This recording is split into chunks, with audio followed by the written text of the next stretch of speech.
Buenos días, hermanas. Vamos a continuar con nuestra serie, Las parábolas, enseñanzas de Jesús. Vamos con el tema número 34 y el día de hoy se llama La red.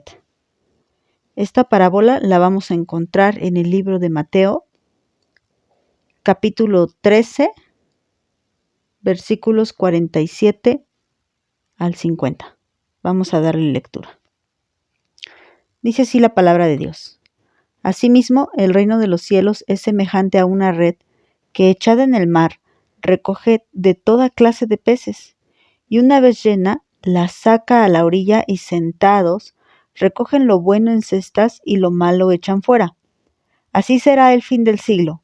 Saldrán los ángeles y apartarán a los malos entre los justos, y los echarán en el horno de fuego. Allí será el lloro y el crujir de dientes. Bueno, recuerden que la parábola anterior fue la de la parábola del tesoro escondido y la de la perla del gran precio. Entonces, anteriormente ya el Señor nos dijo que Él era lo más importante, lo más valioso en nuestra vida.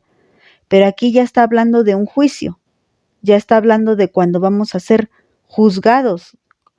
Esto les tiene que sonar familiar de lo que estamos estudiando en Apocalipsis, porque precisamente es ahí donde estamos viendo cómo los ángeles que Dios envía son los que se encargan de hacer esta distinción entre los que son de Dios y los que no son de Dios.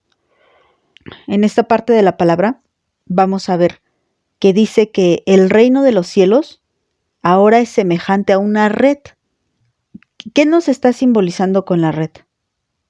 Pues cuando uno tiene una red es porque va a pescar. Y se lo estaba enseñando a gente que a eso se dedicaba, a la pesca. Recuerden que Pedro, Juan, Jacobo, ellos fueron llamados cuando estaban pescando. Ellos conocían bien este oficio. ¿Y qué pasa cuando una persona pesca? Bueno, ellos también sabían que podían pues tener una buena pesca o una mala pesca, ya sea porque no sacaran ningún peso, también porque pues sacaran peces que no fueran comestibles. Aquí nos está diciendo que cuando pues echan la red al mar, encuentran toda clase de peces. Nos está dando a entender que hay peces que son buenos para el negocio y hay peces que son malos. Cuando pasa eso, entonces el pescador tiene que tomarse un tiempo para sentarse y empezar a escoger entre lo bueno y lo malo. ¿Qué hacen los pescadores? Porque normalmente no es uno, son muchos.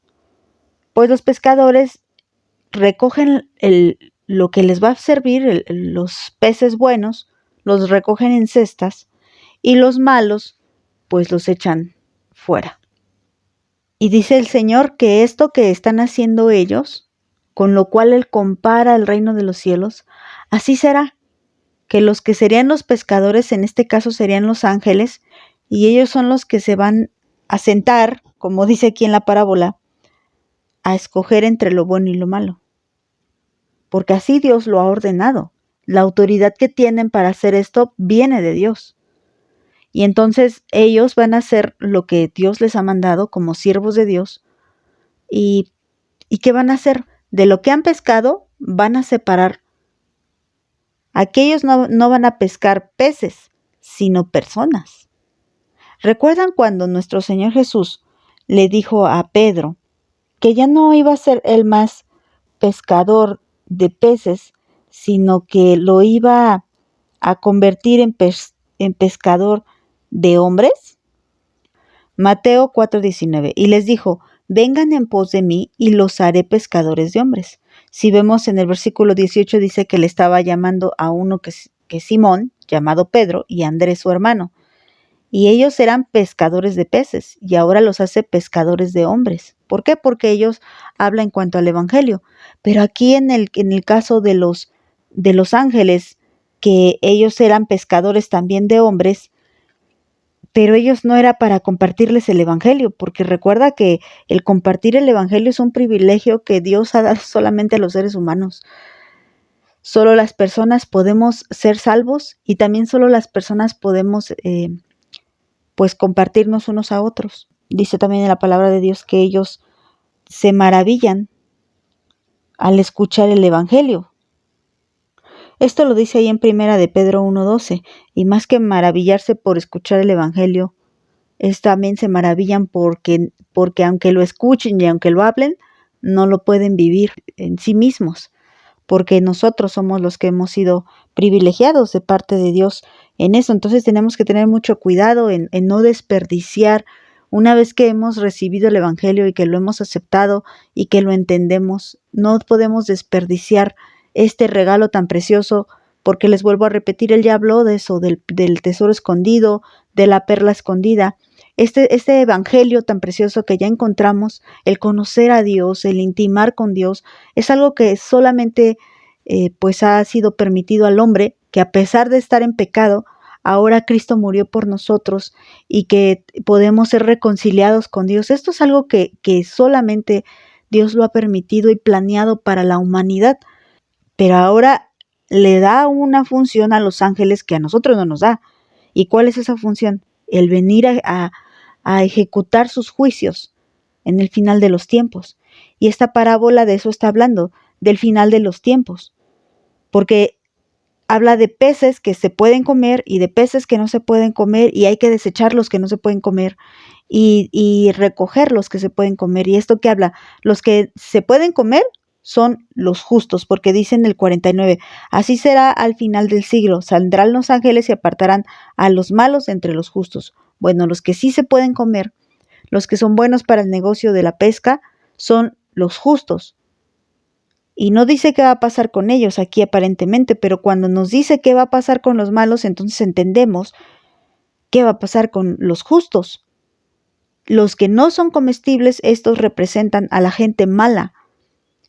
Y a ellos, dice en el versículo 50, a ellos los va a echar en el horno de fuego, y allí será el lloro y el crujir de dientes. Y el horno de fuego simboliza el infierno, la eternidad de tormento. Entonces ellos estarán eternamente en el fuego que nunca se apaga, y allí estarán sufriendo y llorando. Mas sin en cambio, nosotros, si vemos en otras citas de la palabra de Dios, no las voy a consultar ahorita, pero sabemos que para nosotros, para los que hemos sido justificados por Dios, o sea, no somos justos en sí mismos, sí, pero sí somos justificados en Cristo, por la fe en el sacrificio de nuestro Señor Jesucristo. Para los que creemos realmente, no de dientes para afuera, sino para los que creemos realmente en el sacrificio de Dios, para nosotros nos espera una eternidad donde ya no hay llanto, ya no hay dolor, donde hay paz, donde no hay tormento, donde hay alegría, hay gozo. Recuerda cuando dice, entra en el gozo de tu Señor. Ah, bueno, aquí hay gozo. Pero esta parábola les habla más bien de aquellos que no quieren recibir a Cristo. Y les dice, bueno, pues un día el Señor va a enviar a sus ángeles para que ejecuten sus juicios. Si ustedes van a la cita de Apocalipsis 14:19, no les voy a leer más acerca de esto, más que esta cita, porque ustedes ya conocen el contexto. Apocalipsis 14:19 dice, y el ángel arrojó su hoz en la tierra, y vendimió la viña de la tierra, y echó las uvas en el gran lagar de la ira de Dios. Y ese es el mismo momento cuando llega el momento en el que los malos serán juzgados. Y aquí dice que estas uvas de esta viña, que ustedes se acuerdan que son uvas silvestres, uvas malas como estos peces malos, ellos van a ser echados en el gran lagar de la ira de Dios, a donde es en el horno de fuego. En el horno de fuego donde será el lloro y el crujir de dientes. Ahí es donde el Señor estará. Entonces, ¿nosotros qué debemos de aprender de esta parábola?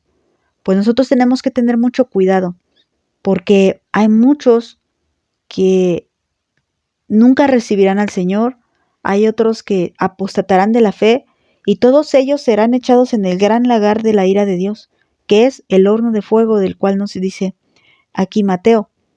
Y debemos de buscar a Dios ahorita y pedirle a Dios que nosotros seamos esos buenos peces que sean puestos en la canasta para llevarlos a la presencia de Dios. Que Dios les bendiga, hermanas.